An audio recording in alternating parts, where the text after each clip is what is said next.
Isaías capítulo 40, vamos a leer este capítulo para que podamos entrar en contexto a lo que quisiera compartir con todos ustedes en esta mañana.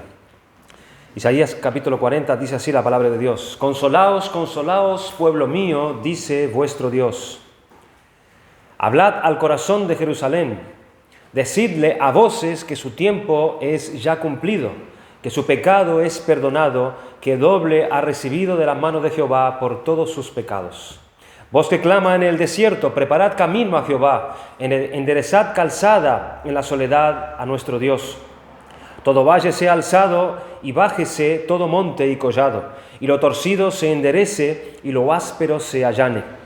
Y se manifestará la gloria de Jehová, y toda carne juntamente la verá, porque la boca de Jehová ha hablado. Voz que decía: da voces. Y yo respondí: ¿qué tengo que decir a voces? Que toda carne es hierba y toda su gloria como flor del campo. La hierba se seca, la flor se marchita, porque el viento de Jehová sopló en ella. Ciertamente como hierba es el pueblo. Sécase la hierba, marchítase la flor, mas la palabra de Dios nuestro permanece para siempre. Súbete sobre un monte alto, anunciadora de Sión. Levanta fuertemente tu voz, anunciadora de Jerusalén. Levántala, no temas. Di a las ciudades de Judá: ved aquí al Dios vuestro. He aquí que Jehová el Señor vendrá con poder y su brazo señoreará. He aquí que su recompensa viene con él y su paga delante de su rostro. Como pastor apacentará su rebaño, en su brazo llevará los corderos y en su seno los llevará. Pastoreará suavemente a las recién paridas. ¿Quién midió las aguas con el hueco de su mano y los cielos con su palmo? Con 3 dedos juntó el polvo de la tierra y pesó los montes con balanza y con pesas los collados. ¿Quién enseñó al Espíritu de Jehová? ¿O le aconsejó enseñándole? ¿A quién pidió consejo para ser avisado?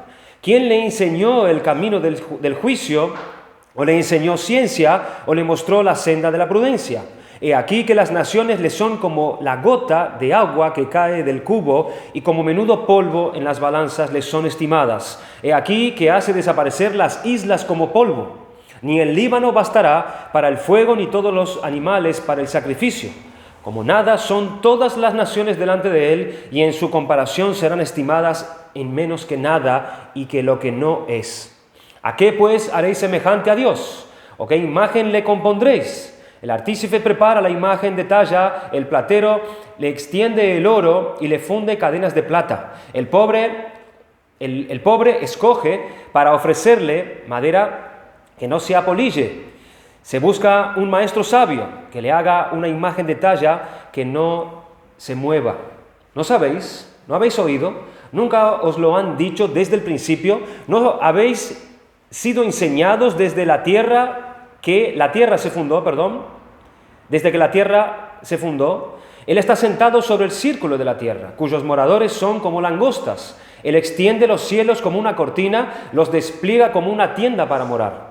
Él convierte en nada a los poderosos, y a los que gobiernan la tierra hace como cosa vana, como si nunca hubieran sido plantados, como si nunca hubieran sido sembrados, como si nunca su tronco hubiera tenido raíz en la tierra. Tan pronto como sopla en ellos se secan, y el torbellino los lleva como hojarasca. ¿A qué pues me haréis semejante o me compararéis? Dice el Santo.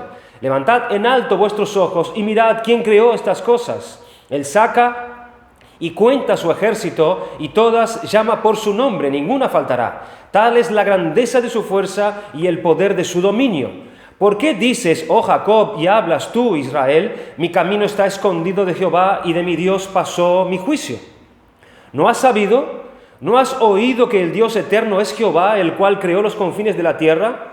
No desfallece, ni se fatiga con cansancio, y su entendimiento no hay quien lo alcance.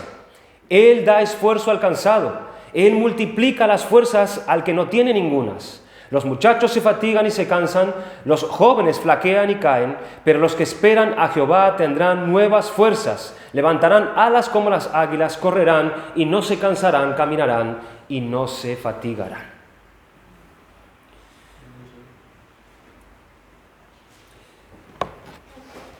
Hermanos, en tiempos de luchas, Y en tiempos de confusión, al pueblo de Dios se le es llamado por Él mismo, por su propia palabra, a detenerse. A detenerse en esos tiempos, a detenerse a meditar en la persona de Dios, a detenerse en meditar en los atributos de Dios y en la grandeza de Dios. El Salmo 46, versículo 10, habla algo similar a lo que estoy diciendo. Estad quietos y conoced que yo soy Dios. Y es necesario que nosotros hagamos eso en tiempos difíciles que podamos estar pasando en nuestras vidas. Porque es ahí, en ese preciso momento, que nosotros necesitamos renovar nuestra comprensión de quién realmente es Dios. Y para que en esos momentos nosotros no tengamos una comprensión falsa, una comprensión equivocada acerca de Dios, una comprensión disminuida acerca del poder y del tamaño de Dios. Delante de los grandes desafíos que nosotros tenemos en nuestras vidas, delante de los sufrimientos, delante de las luchas, delante de las pruebas, ya que en este mundo estamos siendo, hermanos, constantemente expuestos a estas cosas, debemos entonces renovar nuestra mente en cuanto a la persona de Dios, en cuanto a quién es Dios. Porque cuando somos puestos delante de situaciones indisolubles, situaciones que son imposibles para nosotros, nuestra tendencia, ¿cuál es? Es a disminuir el tamaño de Dios. Es el disminuir la grandeza de Dios en nuestra mente, en nuestra concepción acerca de Él. Por eso Dios llama a su pueblo a que meditemos en eso. Porque Dios tiene interés a que nosotros meditemos y pensemos en Él, en su persona, en la grandeza de Él, en que no hay nadie como Él, en que Él es un Dios incomparable a nada ni a nadie. Por eso vemos a Dios haciendo en este capítulo, comparándose Él mismo a ciertas cosas que para nosotros sí pudieran ser grandes y pudieran ser difíciles de pasar. El versículo 9, Él dice, súbete sobre un monte alto, anunciadora de Sión, levanta fuertemente tu voz, anunciadora de Jerusalén, levántala, no temas, di a las ciudades de Judá, ved aquí al Dios vuestro. ¿Cómo Dios quiere ser visto? Por su pueblo. El versículo 18 dice, ¿a qué pues haréis semejantes a Dios? ¿A qué imagen le compondréis? Aquí estaban estos ídolos. Aquí estaban estas personas que hacían ídolos y comparaban a estos ídolos con el poder de Dios. Y el Señor pregunta, ¿con quién me van a comparar? ¿Con qué Dios me van a comparar? El versículo 23 dice, Él convierte en nada a los poderosos y a los que gobiernan la tierra hace como cosa vana. Tememos nosotros a la persecución, tememos nosotros a aquellos que están en poder y lo que podamos sufrir en manos de ellos. Pero el Señor dice que esos poderosos no son nada delante de Él. El versículo 15 se nos dice ya aquí que las naciones son como la gota de agua que cae del cubo y como menudo polvo en la balanza le son estimadas. ¿Qué son las naciones? Todas las naciones juntas delante de Dios. Como una gota de agua, dice el Señor. Versículo 28, ¿no has sabido, no has oído que el Dios eterno es Jehová, el cual creó los confines de la tierra? No desfallece ni se fatiga con cansancio y su entendimiento no hay quien lo alcance. Dios quiere aquí, mediante estas comparaciones, hermanos, hacer comprender a su pueblo su tamaño, su grandeza. El versículo 12 dice, ¿quién midió las aguas con el hueco de su mano y los cielos con su palmo? En 3 dedos juntó el polvo de la tierra y pesó los montes con balanza y con pesas de collados. ¿Quién enseñó el Espíritu de Jehová y le aconsejó enseñándole? ¿A quién le pidió consejo el Señor para poder hacer esto o aquello? ¿Quién le enseñó el camino de juicio? ¿O le enseñó ciencia o mostró la senda de la prudencia? ¿Quién se puede comparar a mí? Está diciendo el Señor. ¿Quién? Nadie. Ni un ser humano, ni un ángel. No existe, hermanos, nadie que se pueda poner al lado de Dios y compararse con Él. Él es incomparable a todo. Y Dios quiere tomar, hermanos, este capítulo 40 de Isaías para precisamente destacar su grandeza, su fuerza, su sabiduría, su tamaño. Versículo 18, ¿a qué pues me haréis semejantes? Dice Dios. Él quiere que su pueblo medite en esto. Él quiere que su pueblo no haga precisamente la pregunta que hizo el pueblo en el versículo 27, ¿por qué dices, oh Jacob, y hablas tú, Israel, mi camino está escondido a Jehová, y de mi Dios pasó mi juicio? ¿Qué es lo que había en la mente de ellos cuando ellos pensaron estas palabras? Que Dios sabía que este era el movimiento de su corazón. ¿O Dios se desentendió de nosotros? ¿Es lo que ellos pensaban? ¿Será que Él nos abandonó? ¿Será que Dios ya no está interesado en nuestros caminos? ¿Será que Dios simplemente pasó de nosotros? ¿O será que el Dios a quien nosotros hemos puesto nuestra confianza realmente no es tan grande como nosotros pensábamos? Que nuestros enemigos y los dioses de nuestros enemigos terminaron siendo al final más grande que nuestro Dios. Este era el pensamiento del pueblo en ese momento. Este capítulo, hermanos, repito, fue escrito en una situación bien particular del pueblo de Dios en el Antiguo Testamento. Y recordar esto es lo que nos va a poner en contexto, y esto es importante para que tengamos una noción de qué nos está hablando este texto. Este texto claramente está destacando la grandeza de Dios. Está claro que el autor de este libro fue el profeta Isaías, ¿verdad? Y el profeta Isaías profetizó por un largo periodo a lo largo de varios reyes que gobernó Israel. En el capítulo 1, versículo 1 leemos, visión de Isaías, hijo de Amós, la cual vio cerca de Judá y Jerusalén en días de Uzías, Jotam, Acaz y Ezequías, reyes de Judá. Varios reyes. Profetizó Isaías a lo largo de varias décadas. Pero una cosa clara es que sus profecías no solamente alcanzaron el periodo de varios de esos reyes, sino que las profecías que se reveló Dios a través de Isaías fue mucho para el futuro. Fue mucho para los tiempos postreros de Isaías. El telescopio de Isaías focalizó siglos y siglos hacia adelante. Tenemos el ejemplo aquí en nuestra escuela dominical para los niños, una pancarta que pusieron las hermanas allí para precisamente mostrar esto. Ellas dibujaron un telescopio se cierra y se abre, los antiguos por lo menos. Y están compuestos por partes que se cierran. Y al estar abierto, vemos todas estas partes abiertas, y cada una de esas partes eran tiempos de reyes o de profecías establecidas por Dios para el pueblo a través de Isaías. Isaías profetizó a lo largo de muchos años hacia el futuro, hacia adelante. Quizás fue el profeta que Dios escogió para revelarle más cosas del futuro como ningún otro profeta. El telescopio de Isaías describió proféticamente el periodo más tenebroso de la historia del pueblo de Dios, del pueblo de Judá y de Jerusalén, que sería precisamente el exilio en Babilonia. Isaías está anunciando aquí, con estas palabras, proféticamente el futuro. ¿Cómo iba a ser el futuro de Judá y de Jerusalén? Él estaba haciendo esta profecía 200 años o casi 3 siglos antes de que esto sucediera. Estas palabras de Isaías estaban siendo habladas aquí 200 años antes de que sucediera ese exilio en Babilonia. Pero también Isaías, además de profetizar este tiempo terrible que iba a pasar el pueblo, Isaías también profetizó el retorno. Profetizó también el retorno del pueblo, la vuelta de ese mismo pueblo hacia la tierra prometida nuevamente para ser restituida y para que ellos tengan un nuevo comienzo allí en Jerusalén.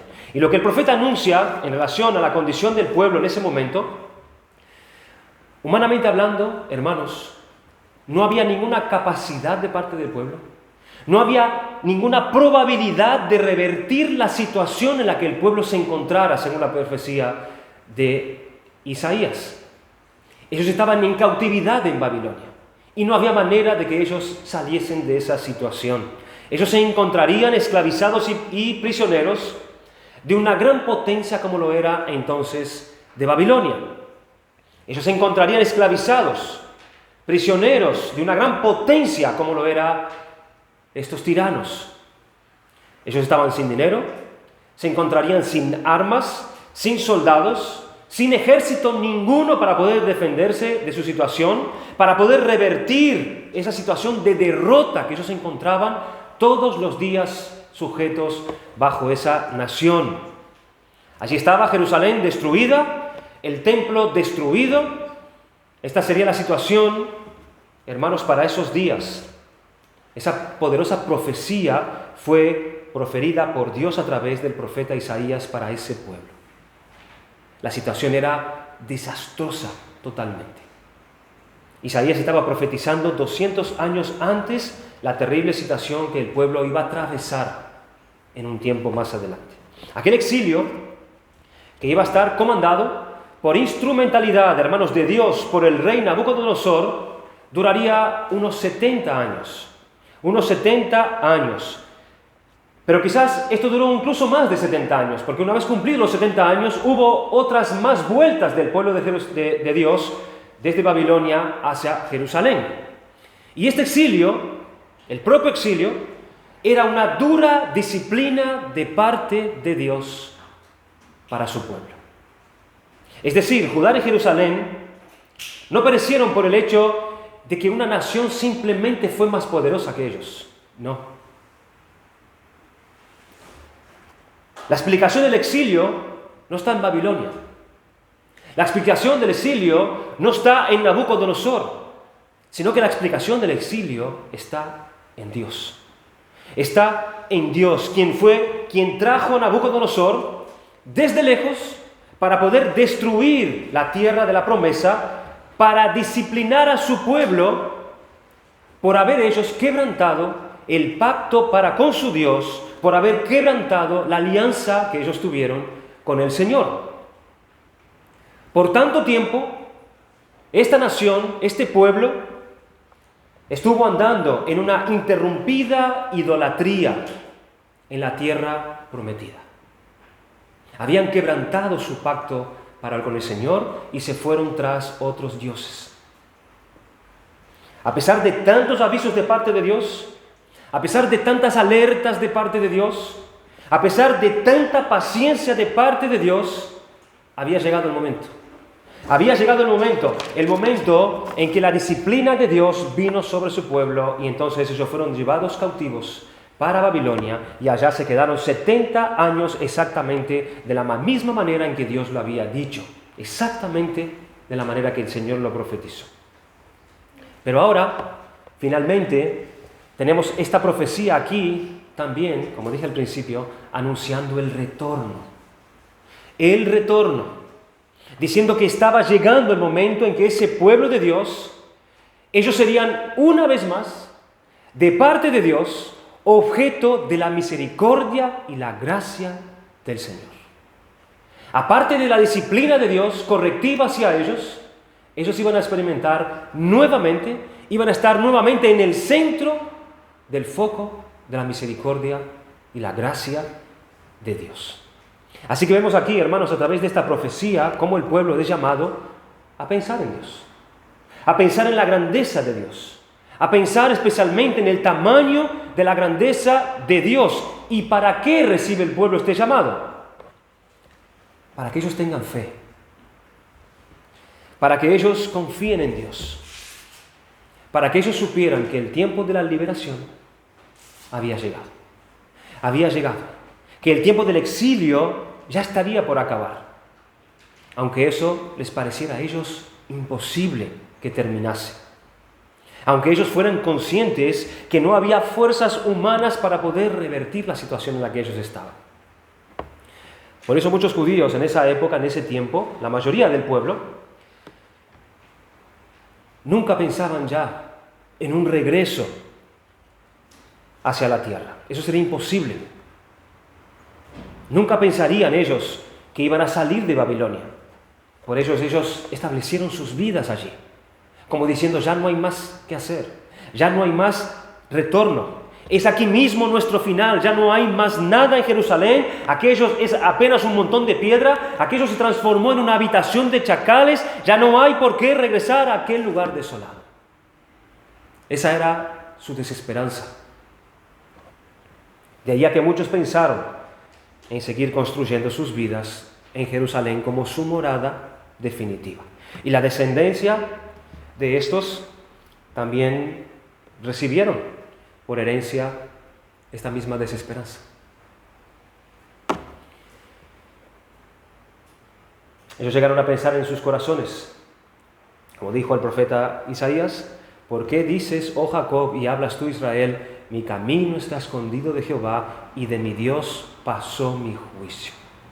Ellos habían perdido incluso la esperanza en Dios. Y es por eso que la mayoría de ellos no creían en el retorno. Entonces el profeta Isaías viene con palabras de Dios justamente para que el pueblo piense, justamente para que el pueblo vuelva a poner su mirada en la grandeza de Dios, en el poder de Dios, en el tamaño de Dios, porque este Dios grandioso, Él sí podría hacerlos retornar nuevamente a su tierra. Él sí. Pero miren, hermanos, cómo es que comienza este texto. Y observemos lo mayor de Dios, que se destaca en primerísimo lugar en el comienzo de este texto, que fue lo que nosotros leímos. El texto podía comenzar hablando muy bien, porque si Dios quiere mostrar su grandeza y su tamaño y su fuerza y su poder, el texto podía comenzar muy bien hablando acerca de eso mismo, hablando acerca de su brazo poderoso, hablando acerca de las proezas que hizo Dios en el pasado, hablando acerca de su fuerza, del tamaño, de su grandeza. Oíd, Israel, yo soy el Dios todopoderoso. Podía haber comenzado Dios de esta manera, pero no. Dios no comienza anunciándose así. Él comienza hablando de la grandeza de su misericordia. Él comienza hablando de la grandeza de su compasión. Dios quiere consolar a su pueblo. Por eso, Él da comienzo a este capítulo 40 con esas palabras. Consolaos, consolaos, de manera 2 veces lo dice. Pueblo mío, dice vuestro Dios, hablar al corazón de Jerusalén. No dice hablad a Jerusalén, dice hablad al corazón de Jerusalén. Dios quiere hablar al corazón de su pueblo. Dios quiere alcanzar con sus palabras el centro de la existencia de cada persona. Allí en lo íntimo, Dios quiere hablar en lo profundo, en el corazón de la persona. Dios quiere hablar a su pueblo porque Dios quiere consolar a su pueblo. Dios quiere traer consuelo a su pueblo. En otra traducción dice, hablad con ternura a Jerusalén. Con ternura. No expresa simplemente consuelo y ternura, sino que Él intenta convencer hablando allí desde el corazón, invitando a que el que lo escucha vengan y respondan a su amor, y respondan volviendo hacia Él. Viene Dios y habla con ternura al corazón, porque Dios quiere consolar. Esa es la intención de Él, a su pueblo. Escuchen las palabras de Dios a través del profeta Jeremías, quien habló también al final del exilio, que también él profetizó acerca de esto.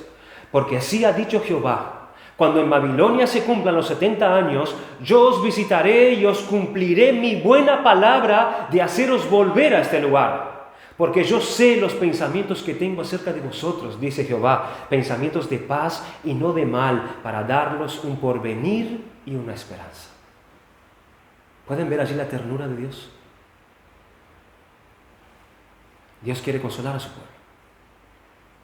Pero como dijimos antes, Dios podría hablar inicialmente de sus atributos, como su soberanía, su eternidad, el hecho de que Él es el Dios todopoderoso, pero Él comienza con la grandeza de su gracia, con la grandeza de su misericordia. Porque el Dios todopoderoso, el Dios que es santo, el Dios que es infinitamente justo, el Dios que justamente, hermanos, en un segundo podría exterminarnos por nuestras iniquidades, Él, sin embargo, sobrepuso su justicia, refrenó el poder de su brazo a causa precisamente de su misericordia, siendo este un atributo poderoso y grandioso de Dios. es su misericordia y su gracia.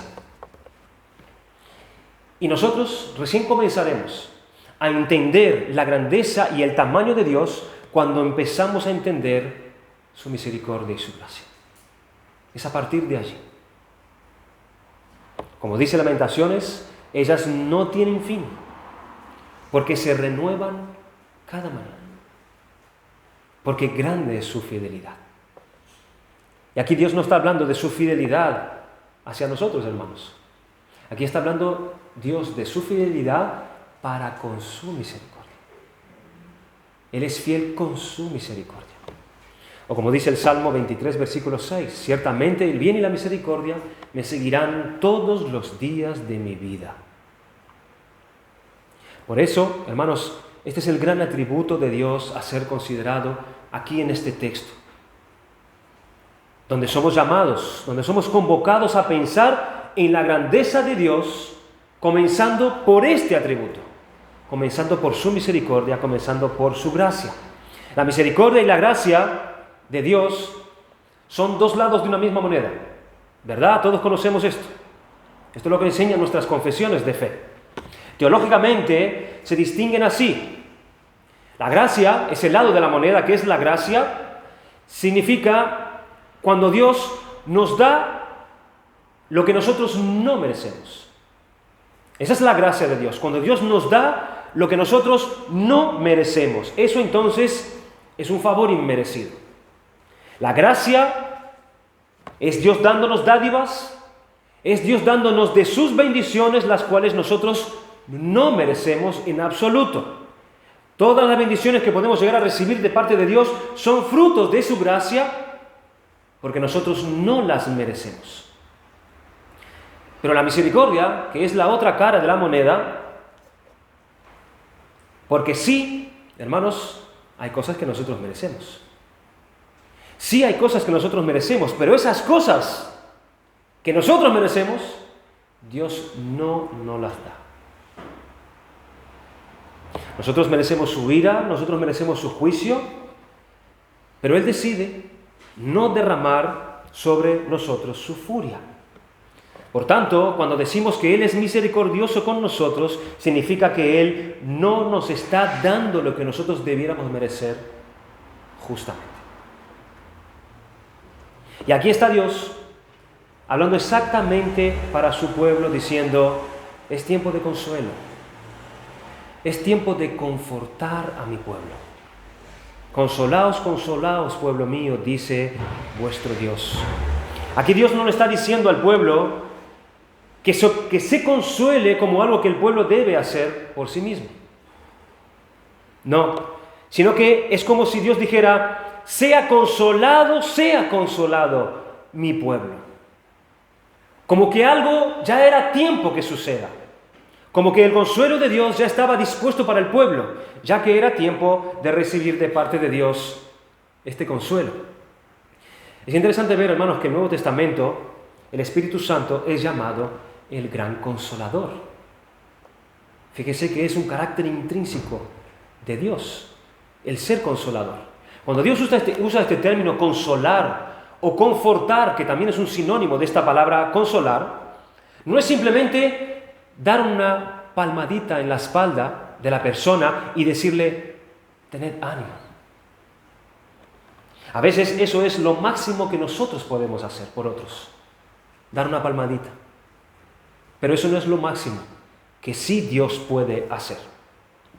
La palabra consolar o confortar significa dar fuerza junto con. Está hablando de fuerza. No está hablando de palmadas en la espalda.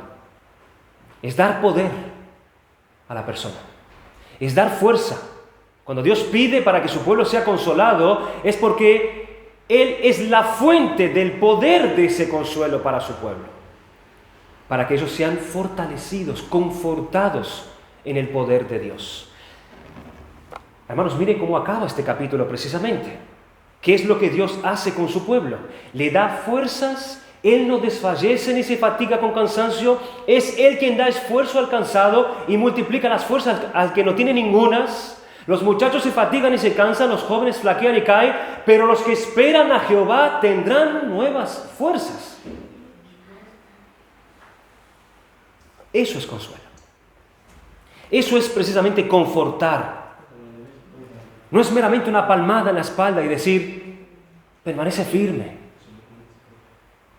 No, hermanos, es el mismo Señor dando fuerza, fortaleciendo a su pueblo para que éste no desmaye, para que éste no desfallezca, sino que aguante firme. Son aquellas palabras usadas por el escritor de Hebreos en el capítulo 12, versículos 12 y 13. Por lo cual levantad las manos caídas y las rodillas paralizadas y haced sendas derechas para vuestros pies, para que lo cojo no se salga del camino, sino que sea sanado. Estas palabras del escritor de Hebreos son sacadas precisamente de Isaías capítulo 35, versículos 3 y 4. Fortaleced las manos cansadas, afirmad las rodillas endebles, decid a los de corazón apocado, esforzaos, no temáis, he aquí que vuestro Dios viene con retribución, con pago, Dios mismo vendrá y los salvará. Isaías capítulo 35, de donde sacamos este texto, se encuentra en el contexto de la promesa de la venida de la salvación por medio del Evangelio de Dios después de la disciplina del exilio. ¿Cuál es el contenido del consuelo que el Señor quiere traer a su pueblo entonces? ¿Cuál es el contenido de ese consuelo? ¿Será que Dios viene mágicamente y les infunde nuevas fuerzas, así como una magia que el pueblo se levanta y se fortalece? ¿Será de esa manera que Dios viene e infunde su poder de manera sobrenatural sobre el pueblo y el pueblo recupera una fuerza que es visible de los ojos? Hermanos, no. Dios siempre ha optado por obrar a través de su palabra, a través del anuncio de su palabra. Es cuando Dios viene y habla a la mente, es cuando Dios viene y habla al corazón, y la obra de Dios es hecha en la persona. ¿Cuál es el contenido del consuelo que el Señor quiere traer a su pueblo? Interesantemente, hermanos, son 3 expresiones usadas aquí en el versículo 2.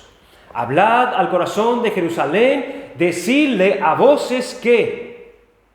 Dios tiene una palabra que decirle a su pueblo. Dios tiene algo que comunicar a su pueblo. Decirle qué cosa.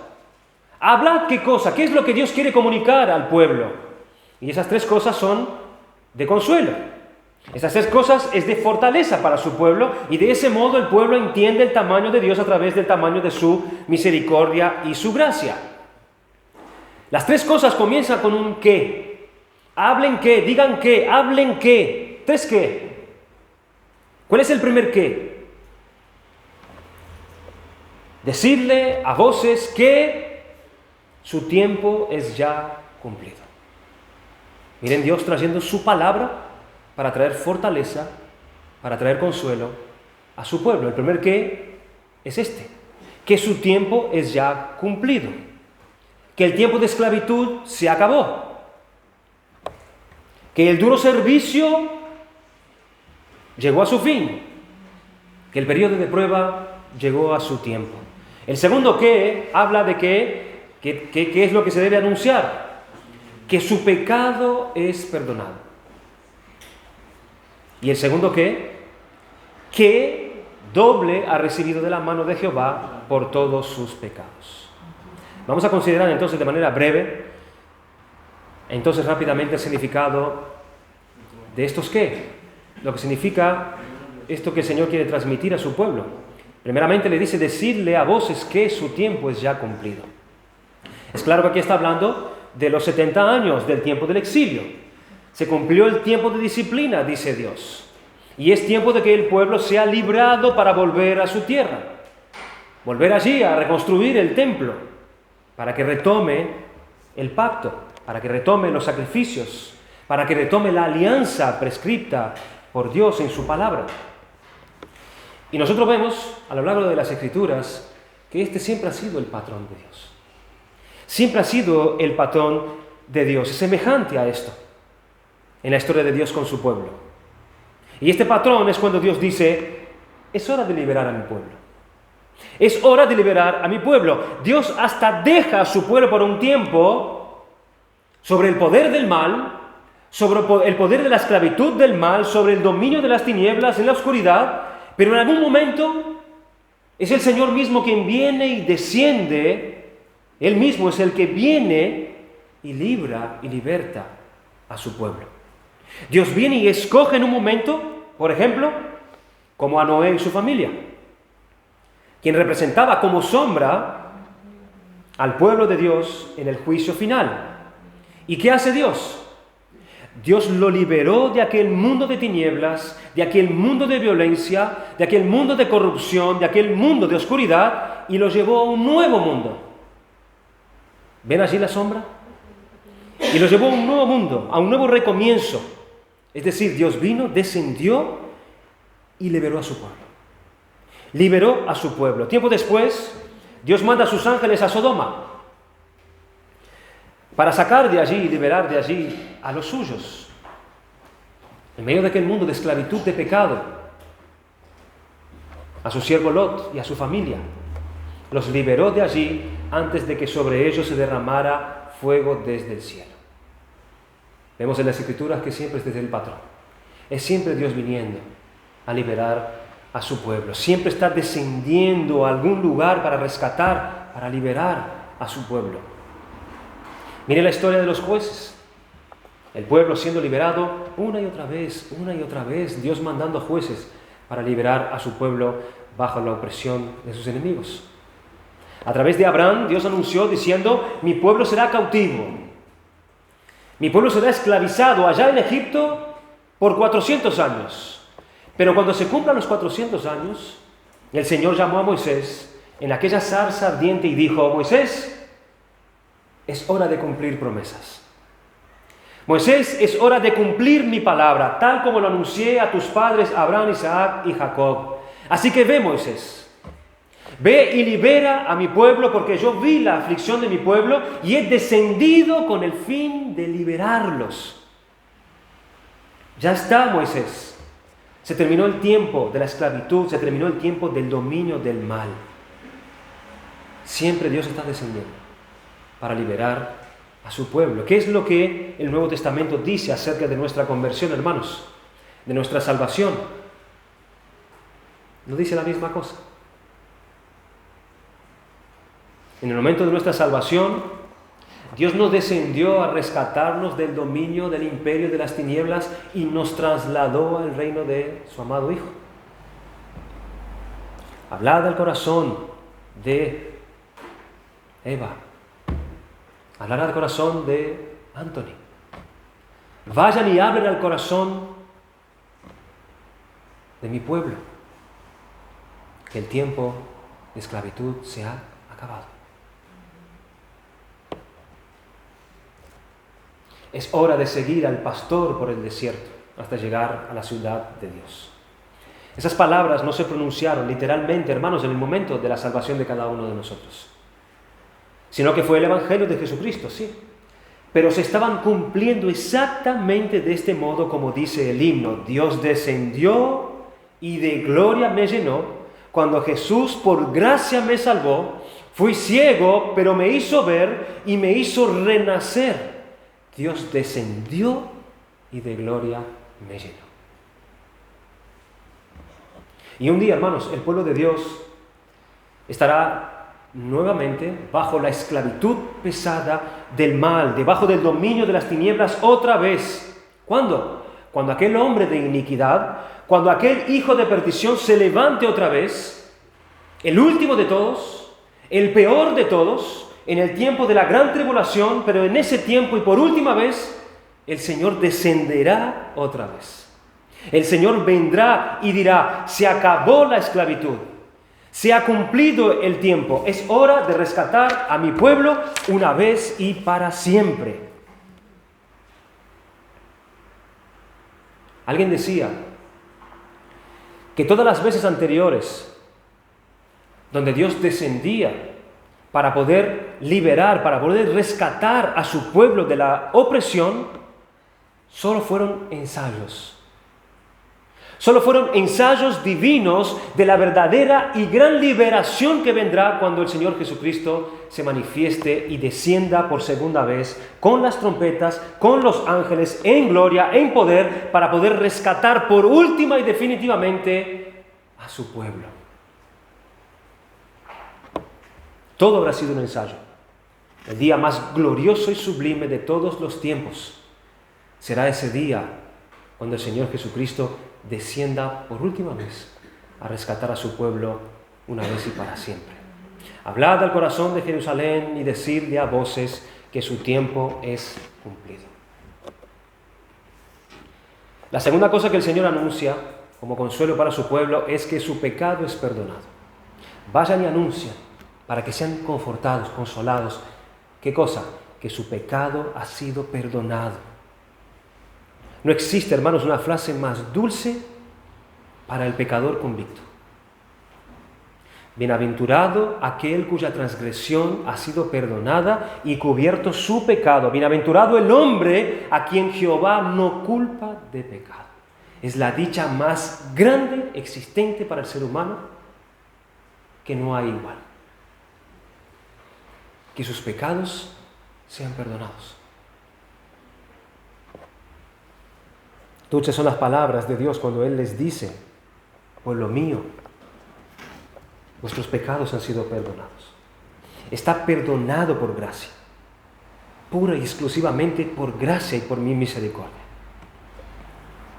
Hermanos, es solamente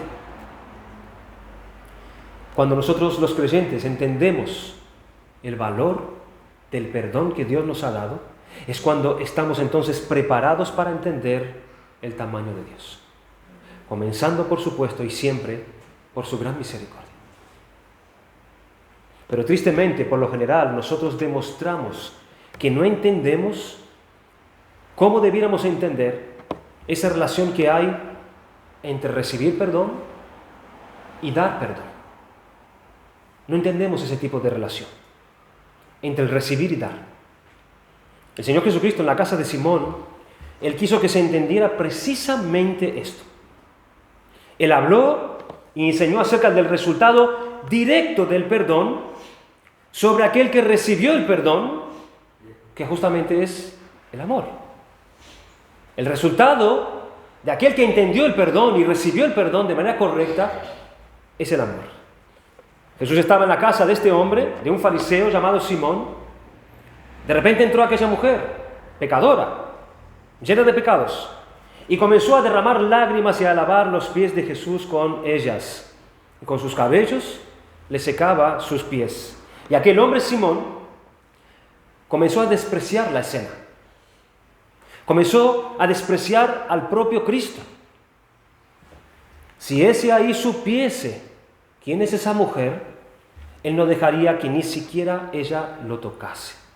Si ese supiera. Y el Señor, que conoce las mentes y los corazones de todos los hombres, hermanos, Él no necesitó una explicación para poder entender lo que estaba sucediendo allí.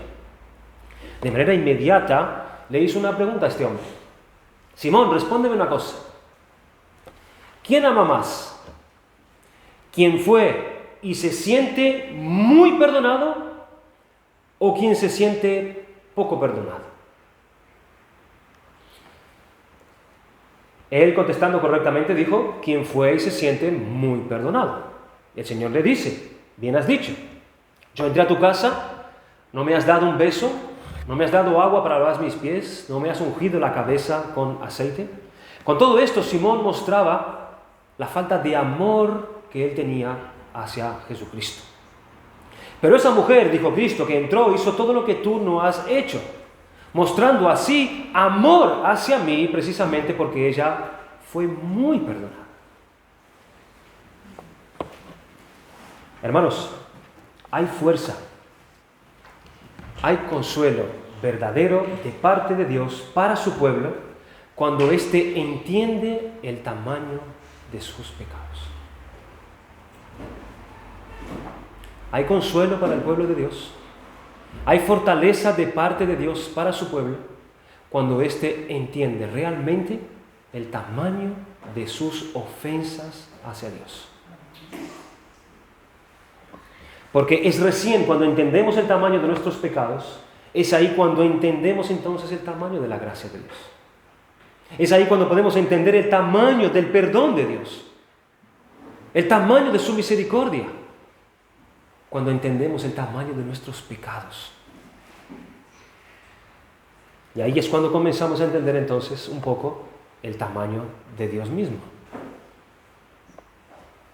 Hablad al corazón de Jerusalén y decidle a voces que su pecado es perdonado, que ya les perdoné toda esa idolatría que cometieron en el pasado, que ya les perdoné el haber entregado a sus propios hijos en sacrificio a los dioses pasándolos por el fuego.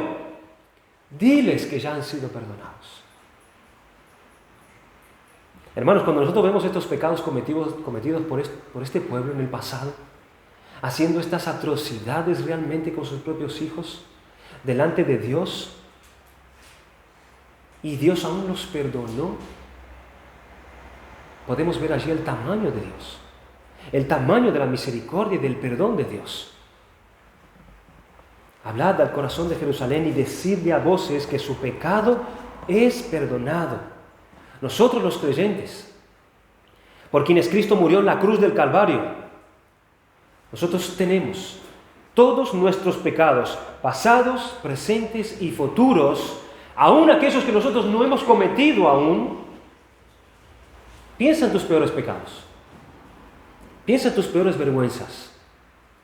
Piensa en esos pecados que tú no te animas a decirle a nadie. Piensa en esos pecados en los cuales a ti te horrorizaría si alguien te viera. Piensa en esos pecados. Piensa en esos deseos horrendos que tú tienes en cuanto a los deseos pecaminosos. Ya están pagos, dice el Señor. Ya están quitados. Ya están cubiertos. Ya están saldados. Todos y cada uno. Por la sangre de nuestro Señor Jesucristo. Esos pecados se han pagado por precio de sangre.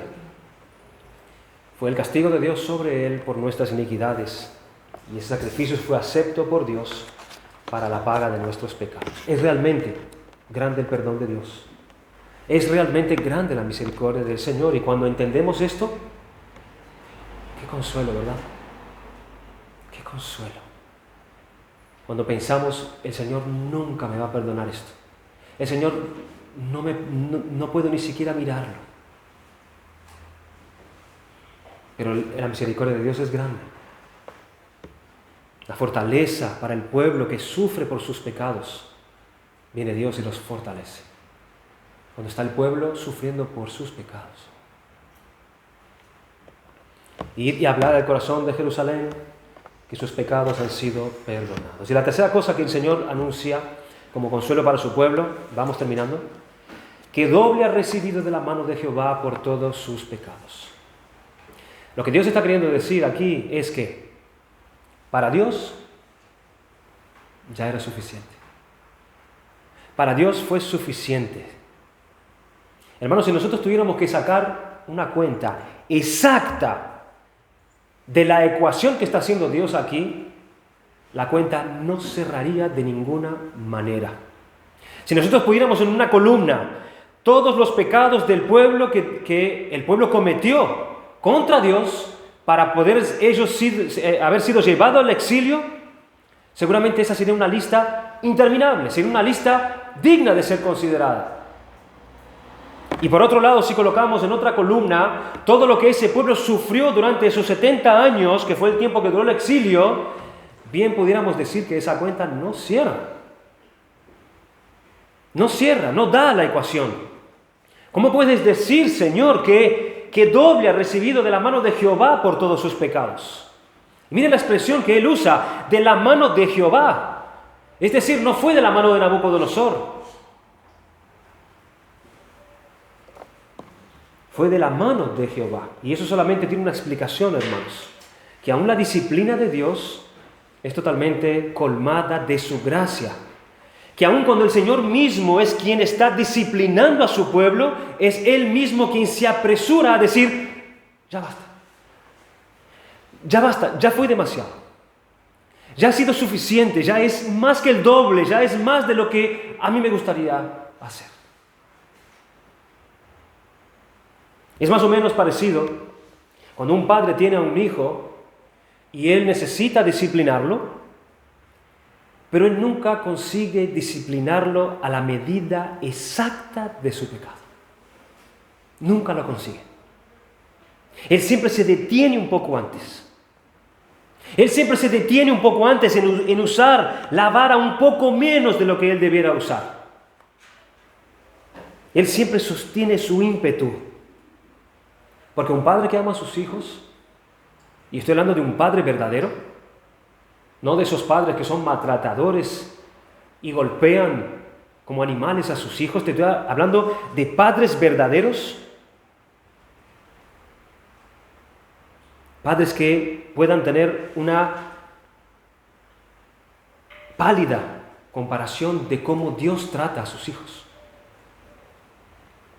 Por eso nos lleva a meditar, hermanos, esto en algo aún mayor. Porque nuestro Padre necesitó entregar a su verdadero Hijo amado por nuestros pecados. Y cuando el Padre hizo esto, ahí sí cerró la cuenta. Ahí sí la cuenta dio exacta a la punta del lápiz. Cuando percibimos todo lo que Jesús tuvo que sufrir en la cruz por nosotros, y no solamente en la cruz, hermanos, sino que a lo largo del sufrimiento de toda su vida, como comenzó a sufrir desde su nacimiento, de la mano de Dios, Él recibió allí todo el sufrimiento, desde que nace hasta que muere en la cruz. Es allí donde nos da una cuenta exacta. Yo creo que todos nosotros nos hemos hecho la pregunta, o quizás nos hemos hecho la ridícula meditación siguiente. Si nosotros debiéramos ser condenados al infierno, porque nuestros pecados exigen la condenación eterna en el infierno, y Jesús por otro lado solamente sufrió algunas horas en la cruz del Calvario, quedó allí algunos días muertos y al tercer día Él resucitó. La pregunta es, o la ridícula pregunta es, entonces el Señor sufrió poco, ¿no?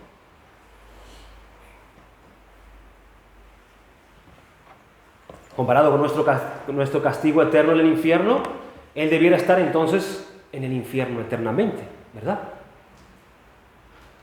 Es una ridícula comparación. Pero la cuestión no es la duración, sino que la cuestión está en la dignidad de la persona que sufre por la otra. Allí está la dignidad.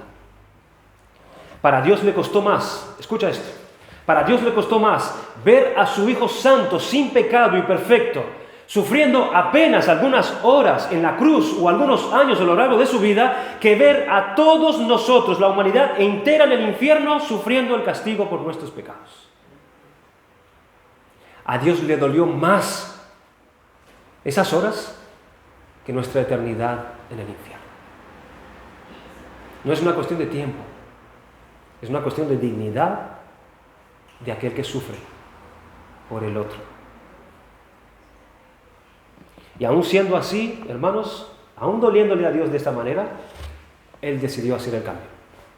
Aún así Él decidió hacer el cambio. Aún así Él decidió entregar a su Hijo en nuestro lugar para poder recibir toda nuestra iniquidad, para poder recibir todos nuestros pecados sobre Él, para poder recibir sobre Él toda la ira que nosotros mereciéramos sobre sí mismo. Isaías escribía acerca del siervo sufriente lo siguiente en el capítulo 53: ciertamente llevó Él nuestras enfermedades y sufrió nuestros dolores, y nosotros le tuvimos por azotado, por herido de Dios y abatido, mas Él herido fue por nuestras rebeliones, molido por nuestros pecados. El castigo de nuestra paz fue sobre Él, y por su llaga fuimos nosotros curados. Todos nosotros nos descarriamos como ovejas, cada cual se apartó por su camino. Dice que de la mano de Jehová hemos recibido el doble, ¿verdad? Y aquí está, mas Jehová, por la mano de Jehová, cargó en Él el pecado de todos nosotros. Y ahí la cuenta se cierra. Y ahí es justo el haber recibido Cristo el sufrimiento por todos nosotros. ahí la cuenta es cero. Israel no hubiese pagado su cuenta durante los 70 años. No da la cuenta. Y es por eso, hermanos, que nuestro Dios es gran Dios. Por eso Él es digno de que su misericordia sea exaltada a lo sumo, y la grandeza de Él comienza justamente por su gran misericordia. Y al comenzar su grandeza por su gran misericordia, eso es bueno para nosotros. Eso es requete bueno para nosotros. Que Él comience sus tratos para con nosotros con su misericordia. Con su misericordia. Por eso es precisamente lo primero que necesita un pecador recibir de parte de Dios antes de cualquier otra cosa. Misericordia. Clamar por misericordia. No pidas largos días. No pidas una vida próspera. No pidas las bendiciones de Dios. Lo primero que se debe pedir es misericordia. Para poder comenzar a relacionarse con este Dios grandioso. Nosotros, su iglesia, aprendamos entonces a recibir de parte del Señor ese consuelo, esa fuerza con la cual Él quiere visitarnos y darnos, que viene a través ¿de qué?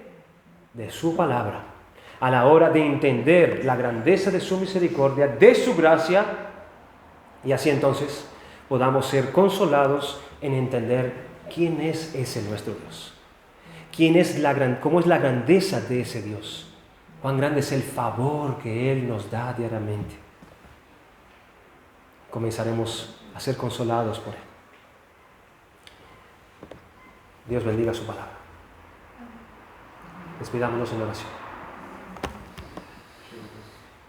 Señor y Dios nuestro, amado Padre, gracias te damos por tu bendita palabra que tú has querido traer sobre nosotros en esta mañana. Gracias porque tú eres el Dios que nos fortaleces, que nos consuelas, el Dios que desciende desde tu lugar para poder visitar a tu pueblo y traer de tus bendiciones y tus misericordias. Oh Señor, que nosotros podamos renovar nuestro entendimiento acerca de tu grandeza, acerca de tus intenciones para con nosotros, que podamos renovar nuestra mente en cuanto a tus promesas en tu palabra, en que la fuente de todo nuestro poder reside en ti y solamente en ti.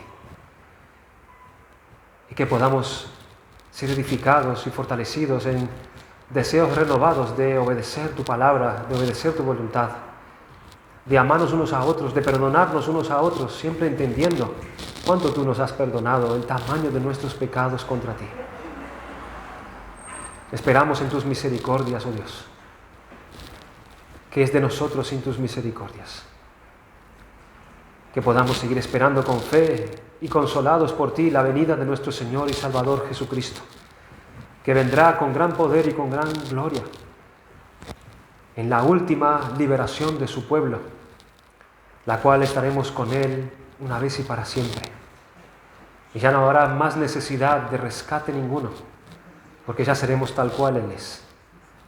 Mientras tanto, oh Señor, consuélanos, fortalécenos, pon en nosotros tu poder para que podamos vencer nuestros pecados y podamos reflejar el carácter y la grandeza de nuestro Dios misericordioso con los hombres, y tu nombre sea glorificado en todas las naciones. Alabado sea tu nombre. En el nombre de Jesucristo oramos. Amén.